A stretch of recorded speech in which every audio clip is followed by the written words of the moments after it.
happening, TBC? Guys, it's COVID. It's really a hard time right now. I hope you guys do enjoy this video that's going to play right now. If you guys are not yet a TBC fan, go ahead and smash that subscribe button. Don't forget to hit the bell on the side. Also, if you guys want to get some merch, go ahead and shop, guys. This is a new shirt right here. T with all the stars. B, C, and then red, white, and blue letters on the bottom. Go ahead and check it out. Link down in the description down below. I'll see you guys in the next banger. Phillips screwdriver, 17 millimeter. Doesn't really necessarily have to have the gears in there. 10 millimeter socket, and some type of bucket to keep all your screws in. I like to always use brake cleaner on all my projects, and the reason for brake cleaner, guys, it makes a really good cleaner for anything that you need to clean underneath your engine bay, inside your engine bay. This stuff dries really fast. It also gets things cleaned. If you are afraid of like it being more wet on there, you can go ahead and take a rag and clean it off. But this stuff, I highly recommend it. It's actually 2 for $5 right now at O'Reilly still, so go ahead and pick yourself 2 bottles, man. Here I have a 2015 Hyundai Sonata. It needs a oil change, it needs new wipers, and eventually it's gonna need new hood struts. If you guys see what I had to do, I'm pretty sure a lot of you guys had to do this to keep your hood up, and I wouldn't recommend always doing that because sometimes it can definitely slide off and back you in the face. I did clean the engine bay off camera because it was kind of dirty. You guys know already I don't like working underneath a dirty engine bay. It just doesn't look very well. For this client, she doesn't want to go full synthetic. Why? I don't know why, but it does have a lot more sedatives in it to actually clean inside your motor. But a lot of people don't prefer that right now. They actually want to wait until they reach that 100,000 miles, which is okay. I mean, it's better to wait there and then ever, unless you have a sport car, and then I would definitely tell you to run full synthetic. But anyways, so we have the filter. This is what the filter number is, 51334 for 2015 and 16 as well. And then you also have 5W20, very highly recommended by manufacturer of Hyundai to run 50W unless your underneath temperature is below 0. I believe then it goes down to like the 020s. But you can also run 530 as well. So here's another one right here. I don't think I'm gonna need both of those, but I always like to keep an extra one on hand just in case something goes bad. I need to pour some more in. So those two are what we are doing for the oil change. We are also going to be throwing in a new in-cabin air filter. That's the in-cabin filter for 2015 Hyundai Sonata. She recently lost her valve caps, so what we're going to do, we're going to go ahead and put new valve caps in for her. These are only $1.49. And if you guys are watching my video and you're like, dude, I really need to replace my wipers, I wonder what ones they are. Easy. I'm going to tell you right now. You need a 26 and an 18 for a 2015 Hyundai Sonata. So if you drive one, even for a 16, it's the same numbers. So if you drive one, these are what you need. All of everything I just showed you right now is pretty much all for what we're doing today. So let's go ahead and start showing you guys what you have to do to get the process started. This one is a very easy one to establish to what you need to do as far as lifting the vehicle up. Now I'm going to teach you guys a little something, okay? These Hyundai Sonatas are a little bit picky on what jacks you use, and that is just how they made the car. I mean, I don't know what else to tell you guys. So you're going to have to live with it. For me, I always do, for safety measures, I always put a jack underneath it. And the point of it is because these cars, man, they're very fatal. I've had a client that actually had one fall down. Thank God he wasn't underneath it, but I told him, you know, make sure when you change out your oil, make sure you put something like that underneath it. So if it ends up giving up off the stock jack right here, it doesn't, you know, injure you.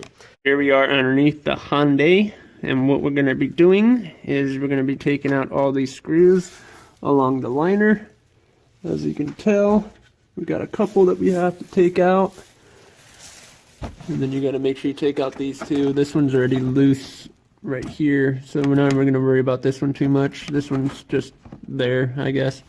And then you also got that one here too. You might not, I mean, I would take it out just in case. You might not have to take that one out though. And then this one's obviously missing, so whoever was underneath here before got lazy and didn't put it back. You can see that we also have one up here, and then one right there, and one that was right here, but that one's also missing. So like I said, you can never trust anybody to do your car work, because honestly, they won't do it. They will wreck it. They won't put things back to where it needs to be. I'm a very truthful mechanic. I always make sure that I put the screws where they belong, and I make sure that all of them are in, and I make sure that I put them in a bucket.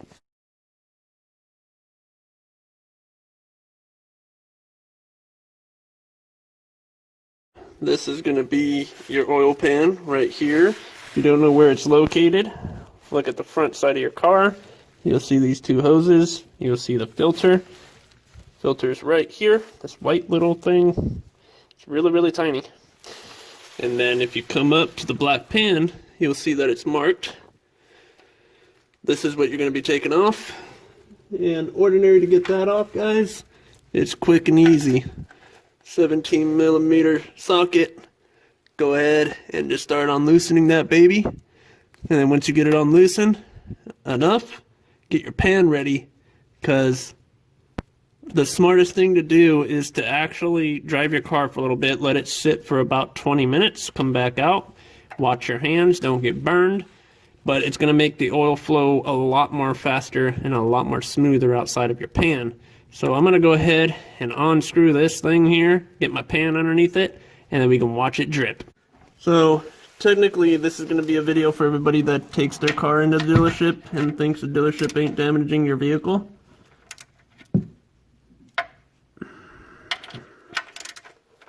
They are. They're 100% damaging your car.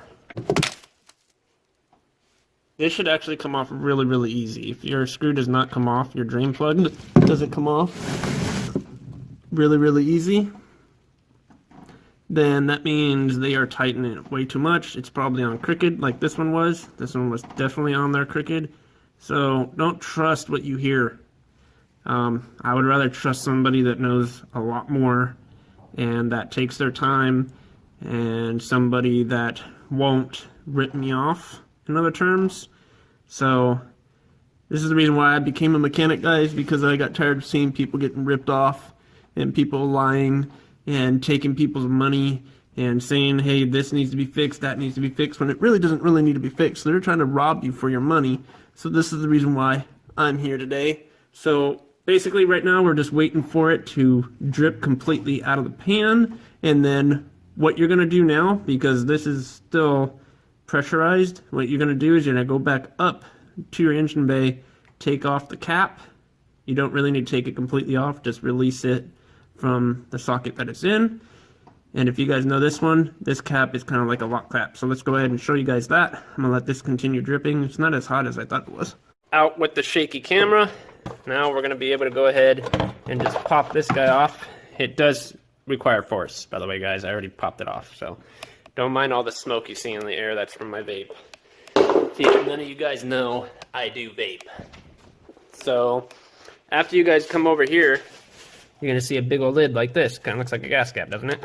And you're going to go ahead and just unloosen it. I usually leave it like that so that way air can still go out of it, but stuff from the air can't get into it. This is your dipstick, for those that don't know. Yes, transmissions are usually red, but some of them are yellow. But here we go. We're going to just release that and give it enough air so that way it will start shooting the oil down and get as much oil out of the pan as possible, out of the block as possible, because we're going to be refilling it with brand new oil, so I got enough to do the whole entire oil. You're never going to get all the oil out of your engine, so it doesn't matter how long you let it sit, all of it's not going to come out of the motor. Just letting you know. I usually typically just let it drain for about 10 minutes. I come back and then I start unbuckling the filter down there, and then I let that drain for another 10 minutes, and then I'll come back and then I'll start putting the new stuff on after you clean the surface around where the filter goes and around where the screw goes. Check your drain screw before you even start thinking about, putting everything back together again. So this way, if you have a buddy over and he's only over for a little bit short time and you're busy in the garage doing this, he can take you to the parts store and get a new screw.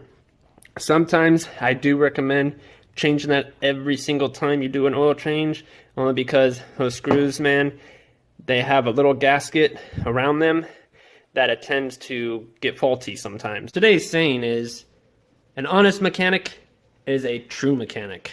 Anyways, guys, we let the oil drain out from the pan. We let it drain out of the filter. Mine is obviously not too high off the ground. You definitely want to keep it pretty low to the ground, enough for you to actually slide underneath there and do your job. That way you get as much oil out of the pan as possible. What we're gonna do now is we're gonna use this here, okay? There's a tip. Don't spray this directly on anything that is where your oil filter goes. You don't wanna do that. What you wanna do is you wanna go ahead, pop off the lid, take a rag or a cloth or whatever you have, and what you're gonna do is you're gonna go ahead and just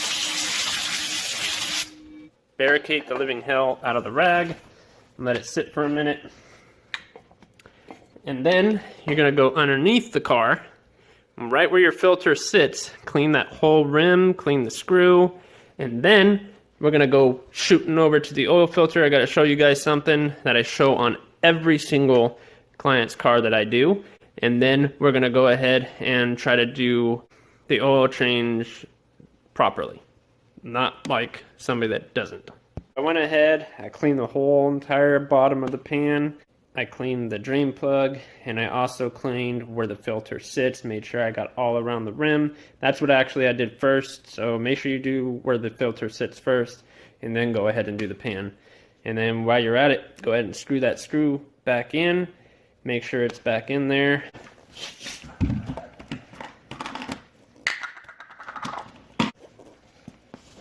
Go ahead and take your filter.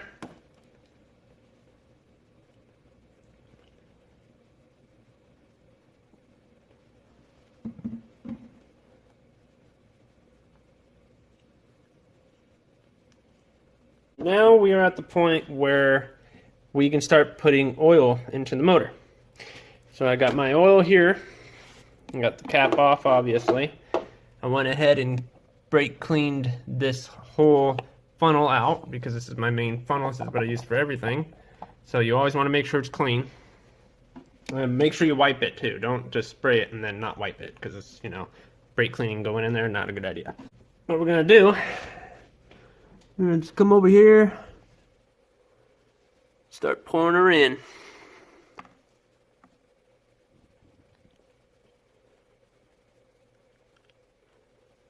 And if you listen very closely too, sometimes you can even hear it hit the pan. But it does take a while.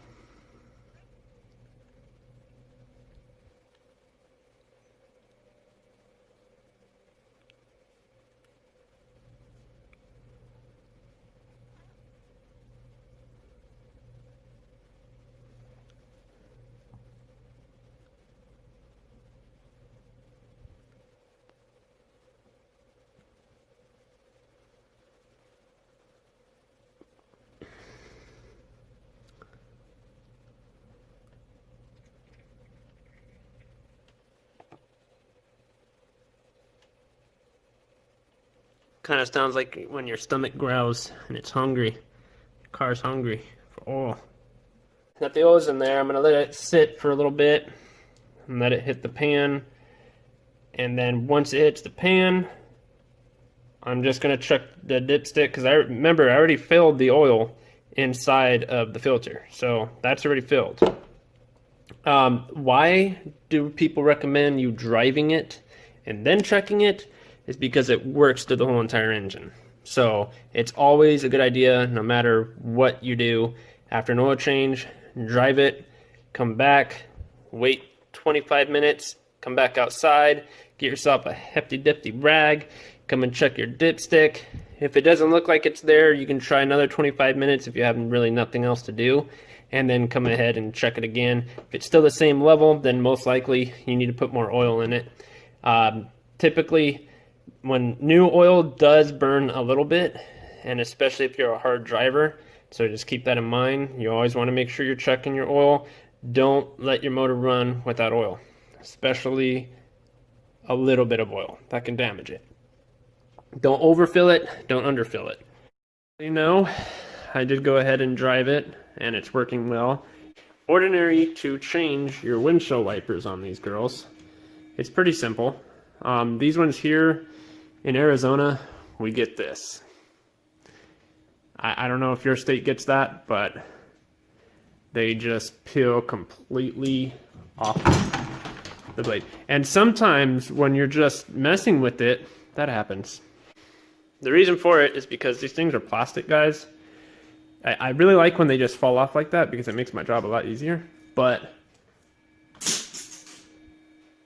that's what I do with blades. Okay, so your biggest blade, which is going to be your 26, is going to be the first one, okay? The 18 one goes on the passenger side.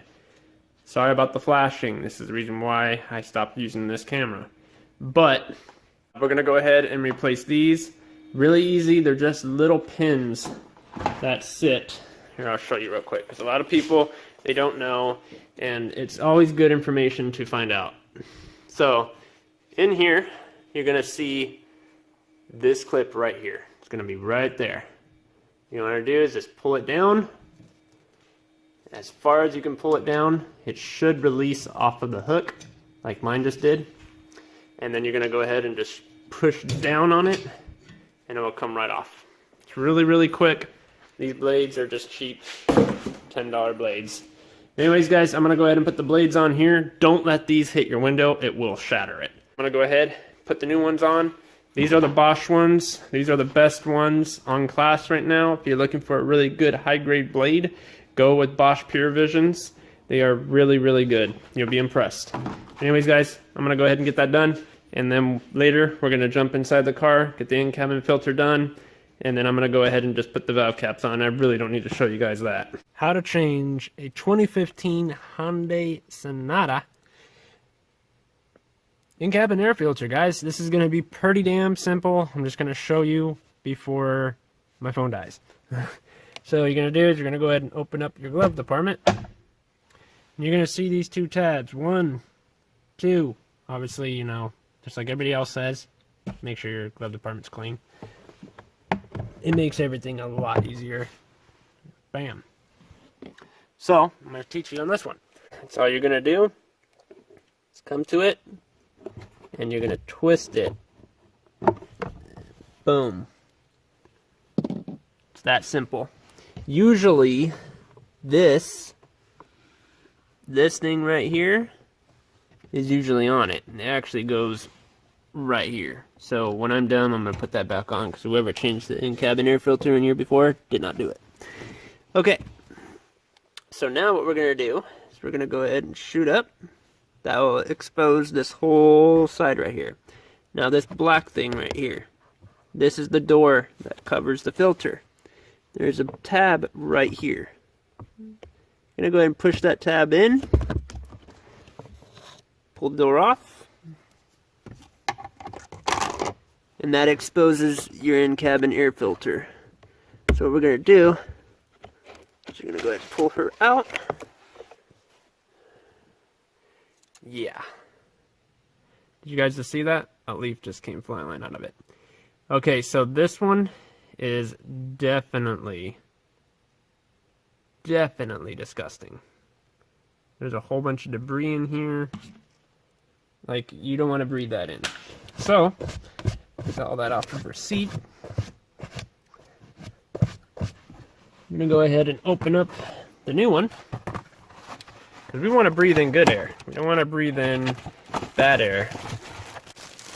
Now that the bag is off the filter, I mean, they do give you instructions if you don't know how to do it, but who really reads that? Okay, so the airflow, really important to follow the airflow. So the airflow is going that way. So we want to put it in. Whoops, actually, my bad. You want to put it in the same way you took her out.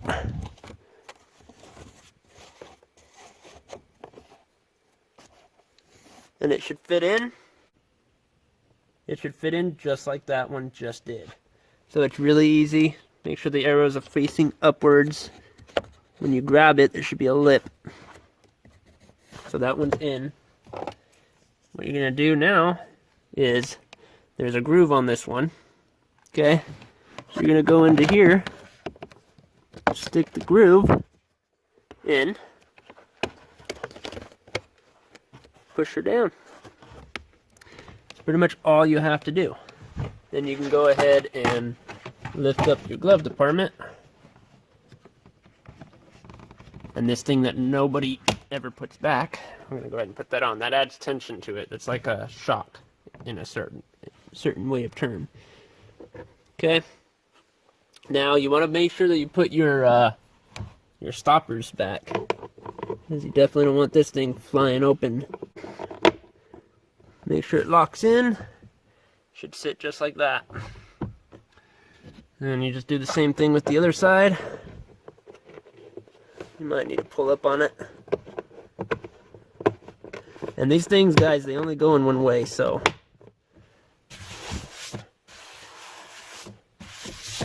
And walla bing, walla bam. How you change that in-cabin air filter in a Hyundai. That is super easy compared to my Mustang, that's all I gotta say. Not a lot of people, when they put out videos on how to change oil, do they ever tell you how to reset your guys' light? I've heard it so many times, trust me. I work at O'Reilly Auto Parts, and they're like, I don't watch videos on it anymore because they don't show the whole thing. So, I'm going to go ahead and show you. So if you have a key, go ahead and insert her. Some Hyundais actually have the push start button. You're going to go ahead and click it to your accessory mode, which will turn on all the lights on the dash. Let me turn this down so we don't get copyrighted. Alright. So, you're looking at your cluster here. Now, you guys see this little screen right here? That's what we're focusing on. What we're going to be using is the OK, the up and down, and the menu button. So, what you're going to do is you're going to go ahead and hit this button until you get to either, whoops. Okay, so here we are. We're in the settings. It's actually better if you just close your door, by the way, if you have your door open. It's because you're going to keep warning you. You're going to go to service. Click on that. Usually there'll be a reset button here, but since we didn't, we haven't enabled this yet, so we're not even going to worry about it. If you cannot find it that way, let me go ahead and shut the door. I'm going to teach you another way. So, there's a wrench on the menu. Press this button until you get to the wrench. The first one obviously will be your tire pressure. This right here is your engine light. This is what tells you service soon, tells you everything. Okay, so now that we're on it, mine says service in off mode. So you can enable and disable this through the settings the same way I showed you. But in order to reset it, you're going to go ahead and hold down the OK button. And just keep holding it. And then you're looking at yours. Mine is off, so mine's not going to tell me anything. So yours will tell you resetted, and it will show you the miles that it's set in the computer to go off. So make sure you guys pay attention to that, and everything else will be good. Oh look, the cruise button works. But that's pretty much all, guys, to changing your oil. It's not hard, and it's not hard at all to turn off the light. I have my napkin. Go ahead and pull this out, clean it, and then I'm going to show you real quick before I do mine because I need both hands. Right on your stick, you're going to see the low, or the L. You see that L, and then you see the full, which is the F, right above it. So when it hits that, that means you are full on oil. So that's all you need to know about checking your oil in a 2015 Hyundai Sonata. At 700 subscribers, ladies and gentlemen, I'm going to be giving away Most Plus LED Turbo Plug-and-Play LED lights for your guys' car. These are H11s, so if you have an H11, you want to be a part of this giveaway, go ahead and shoot over, and you guys can go ahead and check out these nice LED headlights or fog lights if you want to use them for that purpose. So at this point, you guys should know exactly what to do. Smash that subscribe button. Don't forget to hit the bell on the side so you guys get notified when I do post a video. Let's try to get this video 1,000 likes. Don't forget to share this video with your family, your friends. Just give them a computer and tell them to share this video right now. And I want to give some props out to my sponsor. If you guys need brake pads, rotors, calipers in any segment, go ahead and check them out. Link will be down in the description down below. They are the best pads and rotors you guys can get. I've been writing on them for a long time now, and the video for that is going to be here on TBC. So make sure that you smash the subscribe button. By the way, guys, if it ain't tough, it's not worth building. My name is Chris. You guys were just watching ToughBuilds. I'll see you guys on the next banger.